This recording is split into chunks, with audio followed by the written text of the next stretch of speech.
Radio Dehradun 89.6 FM पर आप सभी के साथ मैं हूँ आरजे नेहा। और दोस्तों, जैसे मैंने कहा था कि ठीक 11 बजे हमारी मुलाकात होगी डॉक्टर साहब से। और अपने वादे के मुताबिक मैं उस वादे को पूरा कर रही हूँ। तो ऐसा करते हैं कि देखिए, हम मैंने थोड़ी देर पहले आपको बताया था कि देखिए टॉपिक हमारा यही रहने वाला है कि आज के टाइम पर जो युवाओं की हम बात करें, जो युवा पीढ़ी है, उनमें जो ये इतना अग्रेशन है वो क्यों हो रहा है। अब एक इंसान को गुस्सा हो तो वो हम कहेंगे शायद नॉर्मल है, दो इंसान को अगर ये गुस्सा आए तो कहेंगे नॉर्मल है, लेकिन आधे से ज्यादा युवा ऐसे हैं जिनको कि ये एग्रेशन की प्रॉब्लम है, गुस्से की प्रॉब्लम है, मतलब छोटी छोटी बातों पर भी गुस्सा आ जाता है ना। तो ये कोई नॉर्मल बात तो नहीं हो सकती।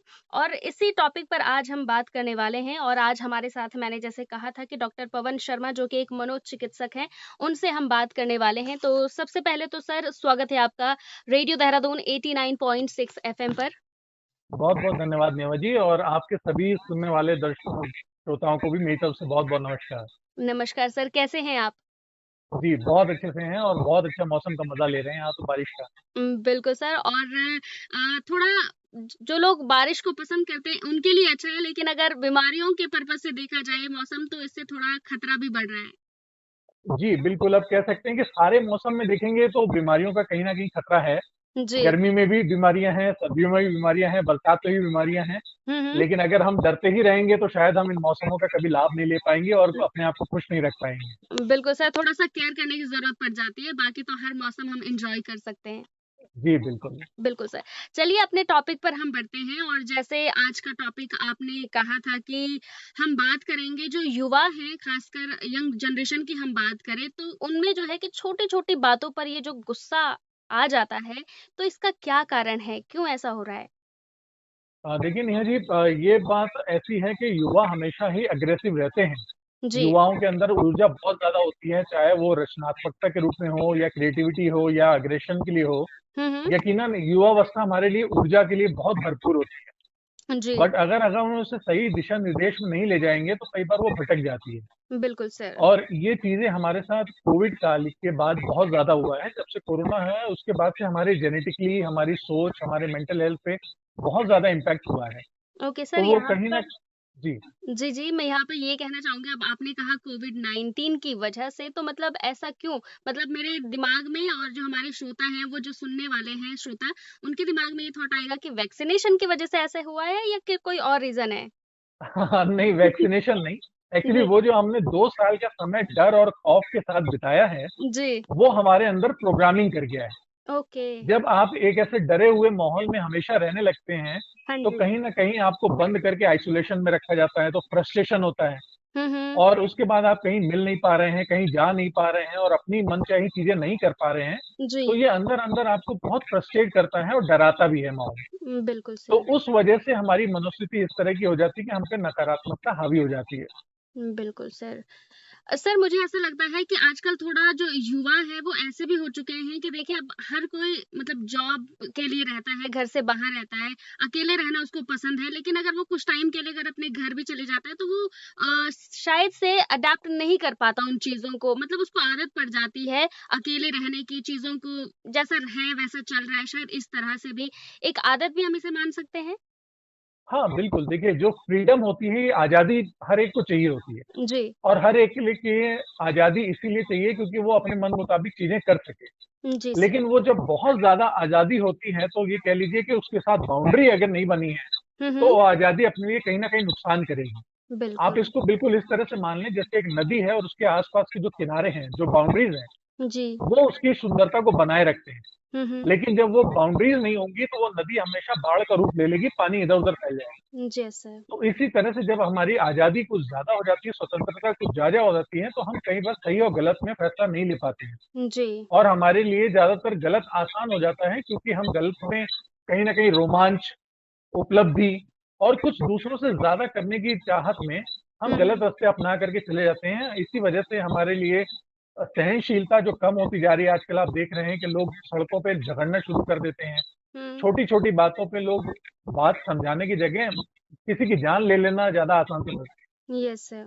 तो ये हमारे लिए क्या है कि वो जो बंदिशें थी, जो बाउंड्रीज़ थी, हुँ, वो इस हुँ। समय बाउंड्री नहीं है और इस समय हम किसी के भी जीवन की मूल्य नहीं समझ पा रहे हैं हुँ, और हुँ। साथ ही साथ अपना भी मूल्य नहीं समझ पा रहे हैं। यस इसलिए सर। कई बार इतने खतरनाक रास्ते अपना लेते हैं। यस। अगर आप सड़कों पे आजकल आप देख रहे हैं तो लोग इतनी ज़्यादा तेज़ गाड़ियाँ चला रहे हैं, जी। वो कहीं न कहीं आत्मघाती ही कदम उठा रहे हैं। बिल्कुल। ये बिल्कुल ऐसा होता है कि आप एक तेज़ मिसाइल पे बैठ के जा रहे हैं जो कि अनडायरेक्टेबल है, बिल्कुल सर। जिसका दिशा निर्देश नहीं है, वो कहीं भी जाकर के एक हुँ, धमाका कर सकती है और किसी को भी नुकसान पहुँचा सकती है। बिल्कुल सर। सर एक सवाल मेरा ये भी था कि जैसे यहाँ पर अग्रेशन की हम बात कर रहे हैं, तो बहुत से लोग ऐसे कहते हैं कि ये हार्मोनल जो चेंजेस होते हैं उसकी वजह से भी ऐसा होता है कि छोटी-छोटी बातों पे गुस्सा करना है, तो ये क्या सही है? जी हाँ, बिल्कुल सही है, तभी मैंने आपसे कहा कि कोविड के समय पे जी। हमारे हार्मोन्स, हमारी बॉडी की बनावट, हमारी मानसिक स्थिति बहुत बदली है। हुँ, हुँ। तो हमारी जेनेटिक में भी चेंज हुआ है। अगर आप अभी रिसेंटली साइंस की स्टडी देखेंगे तो जो पुरुषों में वाई क्रोमोसोम होता है, जी। जिससे पुरुष निर्धारित होते हैं, उस क्रोमोसोम को भी लैप्स होने जा रहा है, उसकी जगह कुछ नया जेनेटिक इवॉल्व हो रहे हैं, कुछ नया आनुवांशिक अंग निकलेगा। जी। तो इसी तरह से हम कह सकते हैं कि हमारी जेनेटिकली चेंज होने पे ये कहीं न कहीं चीज़ें आती हैं। और इसको मैं आपको बहुत सरल भाषा में ये समझा सकता हूँ कि अब जब हम जेनेटिकली इवॉल्व करते हैं, तो ये एक तरह से तितली का जो जीवन चक्र होता है, उसकी तरह से मान लें हुँ, कि हुँ। पहले वह एक कैटरपिलर होता है, बाद जी। में एक तितली होता है, लेकिन बीच में वो प्यूपा होता है, जहाँ पर वो ट्रांसफॉर्मेशन बदल रहा होता है। हुँ, हुँ। और अगर हम उस प्यूपा को खोलेंगे, तो उसमें हमें कुछ भी नहीं मिलेगा, ना ही कैटरपिलर मिलेगा और हुँ, ना ही हुँ। तितली मिलेगी। वो ये एक इवोल्यूशन का प्रोसेस चल रहा होगा वहाँ। कुछ मेसी सा मिलेगा, उलझा हुआ सा मिलेगा। जी। तो इस वक़्त हम मानव जाति के उसी एरिया में चल रहे हैं, हुँ, जहाँ हुँ। पर हम पुरानी सभ्यता, पुरानी जेनेटिक को चेंज कर रहे हैं और जी, नई जेनेटिक को इवॉल्व कर रहे हैं।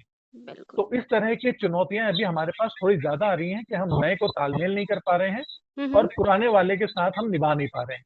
बिल्कुल। तो ये जेनेटिकली ये मानसिक स्थिति हमारे लिए परेशानी हो जाती है और थैंक्स टू आपको मैं कहना चाहूँगा कि ये जितने भी हमारे अटेंशन सीकिंग गैजेट्स हैं, जी। चाहे वो मोबाइल हो और चाहे इलेक्ट्रॉनिक्स हो, चाहे इंटरनेट हो, हुँ, मैं हुँ। आपको ये बताना चाहूँगा कि जो हमारी फिजियोलॉजी होती है और न्यूरोलॉजी होती है, वो दोनों एक-दूसरे को प्रभावित करती है। ओके। और ज़्यादातर जब कोई व्यक्ति उदास होता है या डिप्रेशन में होता है, तो आप देखेंगे उसके कंधे झुके हुए होंगे हुँ, और हुँ। चेहरा नीचे को होगा, ज़मीन को देखता हुआ। जी। और अगर आप ये परिस्थिति देखेंगे, तो आज आपको हर एक व्यक्ति ऐसा दिख जाएगा क्योंकि उसके हाथ में मोबाइल होता है हुँ, हुँ। और उसकी शारीरिक दशा नो डाउट उदासी वाली ही बनी होती है। जी सर। वो कहीं न कहीं अपने आप को सिर नीचे झुका के ही चल रहा होता है। हुँ, इसी हुँ। वजह से आजकल लोगों की मनोस्थिति खुश हुँ, हुँ। रहने से ज़्यादा या तो डिप्रेस है यस या सर। एंग्ज़ायटी में है हुँ, हुँ। और अनिश्चित है। इस वजह से वो अपने आप को लिए परेशान हो जाएगा। बिल्कुल। सर यहाँ पे मैं एक सवाल मेरा ये भी है कि स्टडी ये भी कहती है शायद से कि जो अगर मेल और फीमेल में अगर कंपैरिज़न किया जाए तो दोनों में से ज़्यादा ये जो अग्रेशन वाली सिचुएशन है वो किसकी ज़्यादा होती है? मेल की या फीमेल्स की ऐसा कुछ है या फिर इक्वली है? नहीं, जो आदिकाल से चलता आ रहा है उसमें पुरुषों की ज़्यादा होती थी, जी। क्योंकि पुरुष बाहर जाते थे, कबीलों में रहते थे, शिकार करते थे और नए लोगों से लड़ते-झगड़ते थे, अपनी सभ्यता को बचाते थे। हुँ, हुँ। तो पुरुषों में ये अग्रेशन ज़्यादा होता था, नो डाउट वो जेनेटिकली ट्रांसफर होते-होते आगे तक आया है। जी। लेकिन जैसा मैंने आपको बताया कि कोविड के समय में कुछ हमारे अंदर जेनेटिकली चेंज हुए हैं, हमारा परिवेश बदला है हुँ, और हुँ। हम जितना ज़्यादा मॉडर्न हो गए हैं, हुँ, उस हुँ। मॉडर्न होने में कई बार ऐसा हो गया है कि हम असंतुलित कर बैठे हैं। तो ओके। हमारे महिलाओं में भी ये चीज़ें ज़्यादा हो गई हैं, हुँ, क्योंकि हुँ। अब महिलाएँ ज़्यादातर आप देखेंगे चाहे बच्चे हों, चाहे बड़े हों, वो एक जी, स्वतंत्र परिवेश में रहते हैं। जी। उस स्वतंत्र परिवेश में उनको आजकल लोगों के साथ बैलेंस करना थोड़ा मुश्किल पड़ रहा है। हुँ, हुँ। इसलिए ये उनके अंदर जो शुरुआत से दबाव था, जो उनका अपमान होता था, कभी घर में दबाव हो रहा है, परेशानी होती थी, तनाव होते थे, उनकी जो नियम बाधाएँ थी, जी। वो सारी अब उनके पास बर्दाश्त नहीं हो रही हैं। ओके। अब वो बराबर इक्वल चलना चाहती हैं, तो इक्वल चलने में ये हो रहा है कि कहीं न कहीं वो सारे दबाव, वो सारे तनाव, वो सारी परेशानियाँ, वो हुँ, हुँ। कुंठाएँ, वो हुँ, अब हुँ। फूट रही हैं बहुत ज़्यादा। जी। तो उसको अचानक से बाहर जब आती है, तो वो आक्रामकता ज़्यादा होती है उसमें। जी। और आपको बता दूँ कि अभी जो रिसेंट सर्वे हुआ है, पूरे विश्व के हिसाब से देखा गया है, तो उसमें पाया गया है कि महिलाएँ जी। पुरुषों से 6% ज़्यादा गुस्सा कर रही हैं। ओके। जो कि पहले इतना नहीं था और चौंकाने वाली बात ये है कि हिंदुस्तान की औरतों में या भारत की महिलाओं में जब ये सर्वे करा गया, हुँ, तो हुँ। ये अनुपात 14% निकला है। ओहो! 14.2% यानी ये वैश्विक स्तर से ज़्यादा है। जी। तो इसलिए हम कह सकते हैं कि भारत की महिलाओं में कहीं न कहीं वैश्विक महिलाओं से थोड़ा-सा ज़्यादा गुस्सा और उबार भरा हुआ है, हुँ, हुँ। क्योंकि हमारे यहाँ थोड़ा-सा परिवेश ऐसा है जिसमें कि औरतों को अंदर कल्चर में थोड़ा-सा दबा के रखा जाता था, यस सर। थोड़ा-सा घर के माहौल के साथ संतुलन करके रखा जाता था। हुँ, और हुँ। विदेशी परिवेश में क्या है कि ज़्यादातर लोग खुले हुए हैं, जी। अपनी चीज़ों को एक्सप्रेस कर पाते हैं। वहाँ हुँ, हुँ। जगह-जगह मनोचिकित्सक भी हैं, यस सर। जगह-जगह लोगों के पास काउंसलिंग जैसी सुविधाएँ भी हैं, मेडिकल टर्म्स भी हैं। हुँ, ऐसा हुँ। भारत में नहीं है। तो बिल्कुल। पहले भारत में जो महिलाएँ थीं, वो आपस में एक-दूसरे के साथ बातें करती थीं। तो बड़ी औरतें छोटी औरतों को, छोटी बच्चियों को, महिलाओं को समझा देती थीं। एक तरह से काउंसलिंग मिल जाती थी यस सर। और उनको वहाँ पर हैंडलिंग करना आसान हो जाता था।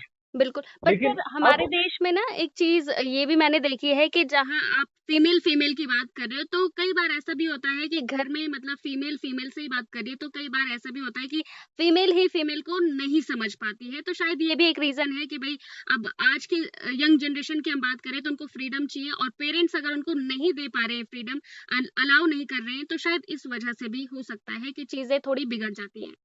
मुझे तारीफ़ करनी होगी कि आपने बहुत ज़्यादा अच्छा कंसीडर्ड पॉइंट उठाया है, जी। बिकॉज़ अब हम लोगों की जो जनरेशन है, ये बीच में फँस गई है। Yes sir. हमारे जो पेरेंट्स थे, वो एग्रीकल्चर में रहते थे और बड़े ही संतुलित जीवन जीते थे यस सर। और हमारी जो नई पीढ़ी आ गई है, ये बहुत ही ज़्यादा अत्याधुनिक है, हुँ, हुँ। बहुत ज़्यादा एग्रेसिव है और बहुत ज़्यादा हाई-टेक है। तो यस ये सर। जो बीच की जनरेशन है, जो अभी अभिभावक बने हैं, उनके साथ चुनौती ये है कि वो पीछे वालों के साथ तालमेल नहीं बिठा पा रहे हैं हुँ, और हुँ। आगे वालों की रफ्तार को पकड़ नहीं पा रहे हैं। पकड़ नहीं पा रहे हैं। तो कहीं न कहीं आपस के फैमिली में वो काउंसलिंग का मैटर और सही समाधान देने का तरीका या सुझाव, वो ये भी कम हो गए हैं। हुँ, इस हुँ। वजह से क्या हो रहा है कि आपस में हम लोग एक-दूसरे से बात भी नहीं कर पा रहे हैं और जी। अगर कभी करते हैं तो शायद हम उसको ठीक तरह से समझ नहीं पा रहे हैं। Yes sir. क्योंकि अगर हम परेशानी को ठीक तरह से समझेंगे और गुस्से को सही तरह से इज़हार करने देंगे या निकालने देंगे, तो जी। ये एक तरह से थेरेपी है और वो मदद करता है। जी। क्योंकि गुस्सा होना ये स्वाभाविक है। जी। अगर हम ये सोचे कि हमें गुस्सा नहीं आएगा तो पॉसिबल नहीं है, गुस्सा आएगा ज़रूर। जी, बिल्कुल। लेकिन उस गुस्से का डायरेक्शन सही होना चाहिए। जी। तो इस वजह से कहीं न कहीं जो आपने बताया कि महिलाएँ एक-दूसरे को सपोर्ट नहीं कर पा रही हैं, हुँ, क्योंकि हुँ। उनके पास अब वो पुराने अनुभव नहीं हैं, पुराने तरीके जानकारी में नहीं हैं जी। और उसकी वजह से वो कहीं एक-दूसरे की मदद नहीं कर पा रहे हैं, तो ये कहीं न कहीं स्थिति विध्वंसकारी हो जाती है। बिल्कुल सर। सर यहाँ पर अब आते हैं कि भई रीज़न तो हमें पता चल गया है कि क्या रीज़न है ये इतने गुस्से का। अब ये है कि गुस्से को कंट्रोल कैसे करें हम? कुछ ऐसे टिप्स हमें दीजिए ताकि जितने भी हमारे श्रोता हैं वो सुनें और समझें और उन सारे टिप्स को अपनी ज़िंदगी में, अपने जीवन में लागू करें तो थोड़ा राहत उनको मिले। जी, धन्यवाद। मैं अक्सर बताता हूँ लोगों को कि जब भी कभी आपके पास गुस्सा आए और जी। कोई भी रिएक्शन हो, तो आप सिर्फ़ उसको मुश्किल से 1 घंटे या डेढ़ घंटे के लिए टाल दीजिए। जी। क्योंकि हम लोग कई बार गुस्से में ऐसे डिसीज़न लेते हैं जो कि पूरे जीवन पर्यंत तक हमारे लिए कष्टकारी हो जाते हैं। हुँ, हुँ। वो बहुत ज़्यादा लंबे समय तक के लिए नुकसानदायक होते हैं। तो जब भी कभी गुस्से में आपको कोई भी डिसीज़न लेना हो, तो जी। आप उसको 1 घंटे के लिए सिर्फ़ टाल दीजिए और कहिए कि मैं इस पे दोबारा विचार करके फिर से इस पे डिसीज़न लूँगा। जी। आप देखेंगे कि जैसे ही आपकी मनोदशा वहाँ पे बदलेगी, हुँ, आप हुँ। तुरंत चेंज हो जाते हैं। बिल्कुल। और जब भी आपको गुस्सा आए तो आप ये ना कहें कि मुझे गुस्सा आ रहा है या हुँ, मैं हुँ। गुस्से में हूँ। जी। ये एक अपनी आइडेंटिटी को कनेक्ट करने का होता है। ओके। आप ये कहें कि अब मैं ये नोटिस कर पा रहा हूँ या मैं अब मेरी जानकारी में आ रहा है कि मेरा अब गुस्सा बढ़ रहा है या ओके। मुझे अब गुस्सा महसूस हो रहा है। हुँ, हुँ। जैसे ही आप ऐसा कहेंगे तो आप एक इमोशन से थोड़ा-सा डिसोसिएट हो जाएँगे ओके। और आप उसको ऑब्ज़र्व करना शुरू करेंगे बजाय उसमें इन्वॉल्व होने के। और उसके बाद जब भी कभी आपको लगे कि गुस्सा आ रहा है, हुँ, तो हुँ। बेहतर होगा कि आप 1 गिलास पानी ज़रूर पिएँ। ओके। क्योंकि जिस वक़्त आप गुस्से में होते हैं, आपके शरीर का तापमान बढ़ता है जी। और पानी आपको तापमान घटाने में मदद करता है। ओके। और अगर आपको पॉसिबल हो तो कृपया ज़्यादा साँस लेने की कृपा करें। जी। ज़्यादा हवा लेंगे तो उतनी ज़्यादा आपके ब्रेन को जाएगी, हुँ, हुँ। तो उतना ज़्यादा आसान होगा। और बिल्कुल। अगर आप म्यूज़िक सुन पाएँ कहीं, अगर हुँ, ऐसा हुँ। लग पाए इतनी देर में कि हाँ, मैं थोड़ा-सा अपने आप को सँभाल करके म्यूज़िक सुन लूँ, यस सर। तो ज़रूर सुन लें। देखिए, ओके। आपको सबसे पहले तो जानकारी ये ज़रूरी है कि गुस्सा कहीं से भी आपके लिए नुकसानदायक नहीं है। जी। गुस्सा हमारे सर्वाइवल के लिए बहुत ज़रूरी है। जी। अगर गुस्सा है, इसी वजह से हम अपने जीवन की विषम परिस्थितियों में, विषम माहौल में बच पाते हैं और जी। अपने आप को बचा करके सुरक्षित रख पाते हैं। लेकिन इस गुस्से का हमारे ऊपर कंट्रोल हो जाना या इसका बहुत ज़्यादा हो जाना, ये कहीं न कहीं हमारे लिए नुकसानदायक होता है। यस तो सर। संतुलन होना कहीं भी गलत नहीं है, हुँ, गुस्सा हुँ। आना गलत नहीं है, गुस्से में जो आप प्रतिक्रिया दे रहे हैं, जी। इसको कंट्रोल करना थोड़ा ज़्यादा ज़रूरी है। बिल्कुल क्योंकि सर। जो आपके दिमाग में विचार आ रहा है और जो मुँह से शब्द निकल रहे हैं, हुँ, हुँ। इसके बीच में जो कंट्रोल आप कर सकते हैं, वो सिर्फ़ इस बात पे कि आपके मुँह से जो शब्द निकल रहे हैं, उसको रोक लिया जाए। क्योंकि दिमाग में आए हुए विचारों को आप नहीं रोक सकते हैं, वो तो स्वाभाविक है, वो आएँगे आएँगे। जी, आपका नियंत्रण सिर्फ़ एक्सप्रेस करने पे है, कि बिल्कुल, हम उसको प्रतिक्रिया देने में थोड़ा-सा डिले कर दें। बिल्कुल और सर। डिले करेंगे तो यकीनन वो प्रतिक्रिया उतनी तीखी नहीं होगी या उतनी तेज़ नहीं होगी, जी। जितनी आम तौर पे हो जाती है। हुँ, हुँ। बिल्कुल सर। और यहाँ पर एक और चीज़ मैं आपसे पूछना चाहूँगी कि देखिए आजकल ज़्यादातर लोगों की थोड़ा जो मेंटल हेल्थ है वो डिस्टर्ब हुई है। तो अपनी मेंटल हेल्थ को सही करने के लिए कुछ योगासन आप हमें बता सकते हैं या कोई और टिप्स कि हमें और क्या करना चाहिए? एक्सरसाइज़ किस किस तरह से हेल्प करती है हमारे मेंटल हेल्थ को सही करने में? बिल्कुल, मेंटल हेल्थ के लिए सबसे ज़्यादा ज़रूरी है कि आप व्यस्त रहें। जी, खाली दिमाग होते ही आपका मेंटल हेल्थ खराब होने लगता है ओके। और ओवरथिंकिंग होने लगती है और बुरे नकारात्मक विचार आपके पास आना शुरू हो जाते हैं। हुँ, तो हुँ। सबसे पहला काम आपका ये होता है कि आप अपनी दिनचर्या को हुँ, हुँ। व्यस्तता से भर दीजिए। जी, ऐसा न हो कि आप खाली बैठे हों वहाँ पे। जी। तो उसके लिए भरने के लिए आप अच्छी आदतें लगाएँ, जैसे आपकी एक्सरसाइज़ेज़, हुँ, हुँ। योग है, प्राणायाम है, अच्छा खाना है जी, और स्वस्थ शरीर की गतिविधियों में इन्वॉल्व करें। जी। और सबसे ज़्यादा ज़रूरी आज की तारीख में हो गया है पानी पीना, हाइड्रेट रहना। हुँ, हुँ। आपको ये जान कर के बड़ा ही अफ़सोस होगा कि हम इंसानों को पानी पीने के लिए भी आज की तारीख में मोबाइल ऐप की ज़रूरत पड़ती है, जो हमें बिल्कुल। रिमाइंडर दे सके कि आपको पानी पीने की ज़रूरत है। जी सर। यानी हम अपने आप को इतना ज़्यादा दूसरे कामों में व्यस्त रखे हैं हुँ, कि हम हुँ। पानी नहीं पी रहे हैं। नहीं प और पानी पीते समय आपको भी चाहिए कि पानी आप सिर्फ़ खाने की तरह से पिएँ, यानी थोड़ा-थोड़ा करके पिएँ, सिर्फ़ एक साथ में खत्म नहीं करना। ओके। तो कोशिश करें कि आप अपने आप को हाइड्रेट रखें, जी। बाहर रोशनी में जाएँ, सुबह के जी। समय जब आप धूप निकलती है, जैसे 8 बजे से 10 बजे के बीच में हुँ, या हुँ। 2 घंटे की जो ठंडी धूप होती है, वो ज़रूर लें। जी। बाहर हवा में जाएँ, प्रकृति में जाएँ, लोगों के साथ सोशली इन्वॉल्व हों, ना कि सोशल मीडिया के थ्रू। ओके। इससे आपकी मानसिक स्वास्थ्य को अच्छा रखने में, बिज़ी रखने में आपको बहुत सहायता मिलेगी और टीवी या गैजेट से और जो स्क्रीन है, मोबाइल है, जी, इनसे आप जितना ज़्यादा दूर रह सकते हैं, उतना रहें जी। और सबसे ज़्यादा ज़रूरी है, वो है आपकी नींद पूरी होना। बिल्कुल। आज की भाग-दौड़ के जीवन में हम लोग बहुत सारे पैसे भी कमा रहे हैं, हुँ, हुँ। बहुत सारे काम कर रहे हैं, लेकिन हम उसका कॉम्प्रोमाइज़ कर रहे हैं अपनी नींद से। नींद से, बिल्कुल। तो मैं चाहूँगा कि आपके माध्यम से आपके सारे जितने भी सुनने वाले लिसनर हैं, उनको पता चले हुँ, कि हुँ। आपकी नींद इतनी ज़्यादा ज़रूरी होती है कि अगर आप सो जाते हैं, तो यकीनन वो आपकी आगे 1 से 2 साल की आयु और बढ़ा देती है। तो बिल्कुल, इसलिए डिटॉक्स भी करती है और वो आपके लिए परेशानी नहीं करेगी। तो आप नींद के साथ कोई भी कॉम्प्रोमाइज़ ना करिए। ना करिए। बहुत अच्छा लगा सर आपसे बात करके, बहुत सारी इन्फॉर्मेशन हमें और हमारे श्रोताओं को आज आपने दी और आई होप कि आगे नेक्स्ट वीक या जब भी हमारी मुलाकात होगी, कुछ ऐसे ही खास विषय पर हम बात करेंगे और जाते-जाते आप कोई मैसेज हमारे श्रोताओं को देना चाहें?